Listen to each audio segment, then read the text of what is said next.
یک شیری دوست شمشیری علی و قوزه یک شیری دوست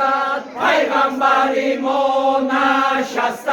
بالای منبر پیغمبری ما نشسته بالای منبر خلفش حسن و حسین قیدش حیدر خلفش حسن و حسین قیدش حیدر دیدار خدا